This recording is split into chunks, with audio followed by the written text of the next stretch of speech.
It's true. I have always been nervous.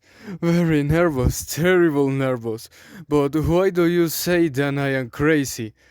The illness made my senses stronger instead of destroying them or making them wither. And my hearing was the strongest of all. I could hear every on the earth and in the sky. I have many things from hell. So how I can be crazy? Listen and see how say I am when I tell you my story. It is impossible for me to say how idea first came into my head, but once I had it, it is same on Monday. I think it was his eye. Yes, that was it. He had an eye like a vulture, a pale blue eye, covered by a film. Every time he looked at me, my blood turned and cooled, and so, little by little, very slowly, I decided to kill the old man and get rid of that eye forever. Now pay attention. You think I am crazy, but crazy people don't know anything. But if you have seen me, if you have seen how well I did everything, how careful I was, how much I planned, how well I hid it, I was never kinder of the old man than a week before I killed him.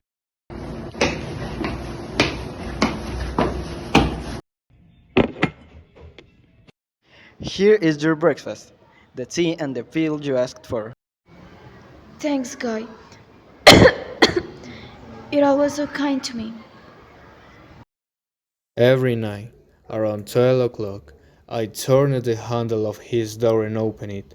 Then, when the opening was big enough for my head, I lifted a closed lantern, completely closed so no light could be seen, and I put my head through the door. Oh, you would have loved if you had seen how carefully I put my head in. I moved it slowly, very, very slowly, so I would not wake the old man. It took me a whole hour to put my head all in the way through the door and see him lying in his bed. Well, would a crazy person be as careful as I was?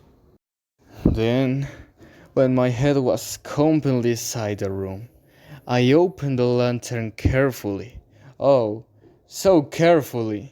Yes, I opened it carefully, just enough for one small ray of light to fall on the vulture eye. I did this for 7 long nights, every night at 12 o'clock. But I always found the eye closed, so I could not do what I wanted to do. It was not the old man who bothered me, but the eye. And every morning, as soon as the day began, I went into his room without fear and talked to him normally.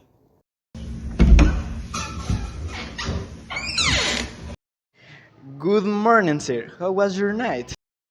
Well, thank you. Just a little cold. You see, the old man would have had to be very smart to think I every night. At exactly 12 o'clock, I went to watch him while he was sleeping. On the eighth night, I was more careful than usual when I opened the door. The hand of a clock moved faster at my hand. Never before had I felt so proud of how close I was. I could hardly hide my feelings of success. Just think about it. Think I was, slowly opening a door little by little.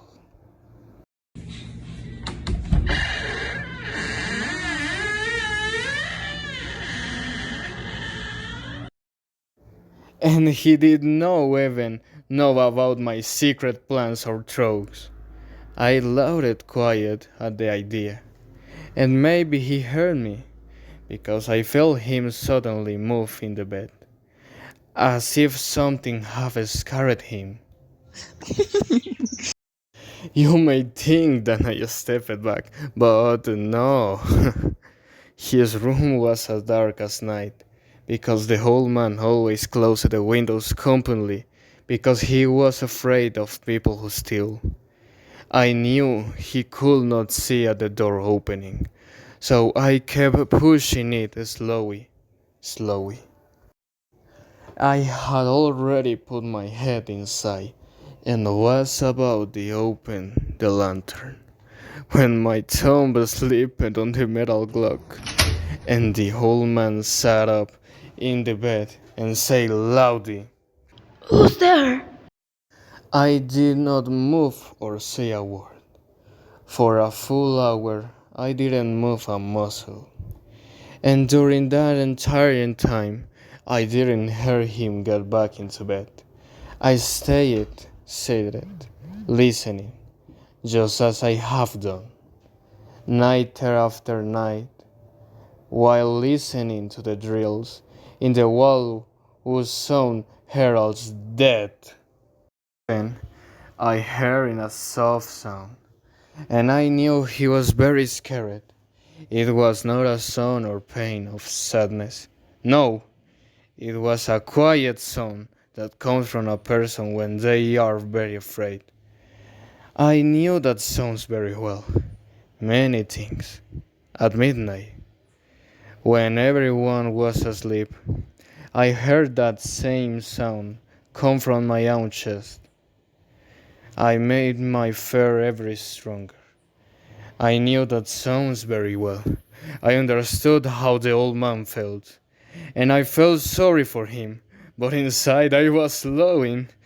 I knew he had been awake since the first smile sound. When he moved in bed, he tried to tell himself that the sound was nothing, but it did not sleep. It's nothing. It's just a wind or a cricket. Yes, he had tried to make himself better with those strokes, but it was useless. It was all useless because death was coming closer to him and was already around him. That's it why he could feel something, even if he could not see or hear it. He could feel that I was in the room. After waiting a long time, very patiently, and not hearing him lie down again, I decided to open a very small crack in the lantern. I did it very, very carefully until a thin line of light came out and I fell right on the vulture eye. It was open, wide open, and I began to get angry, and I looked at it. I could see it clearly.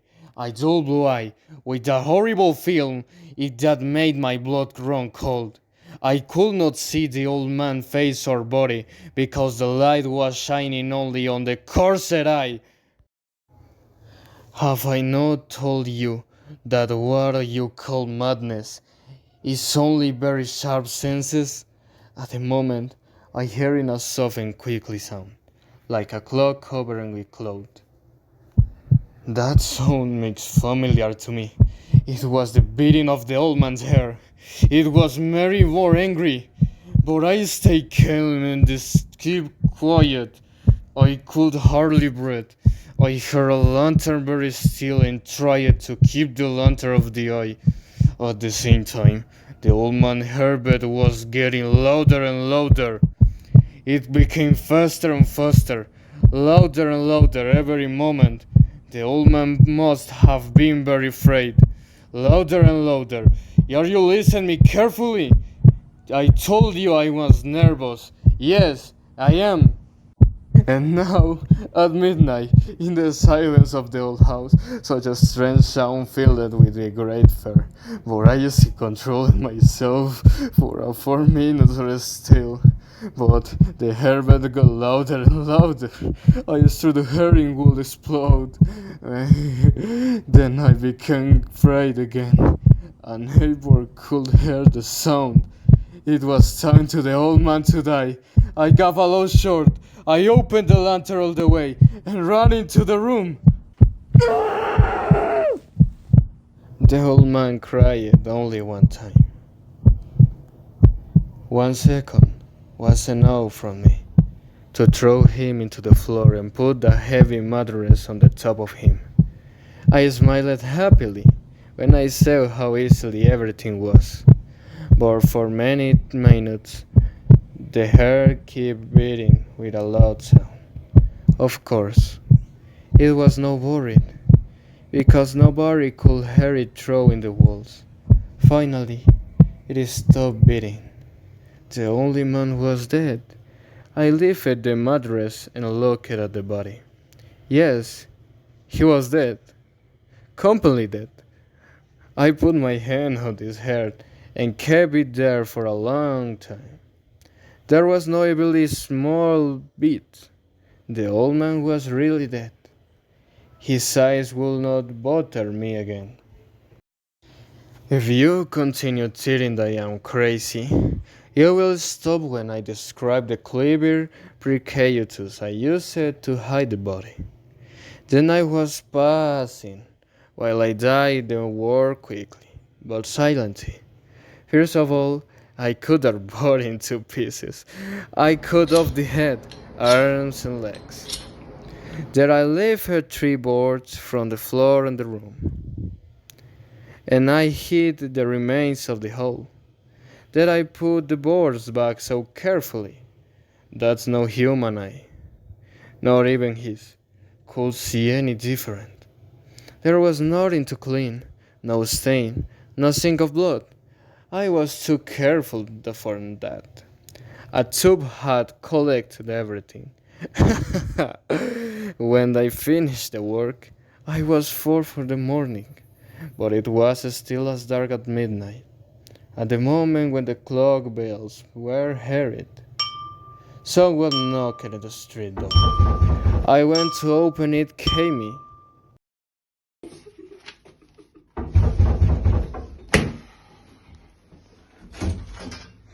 Hello, officer. What brings you here?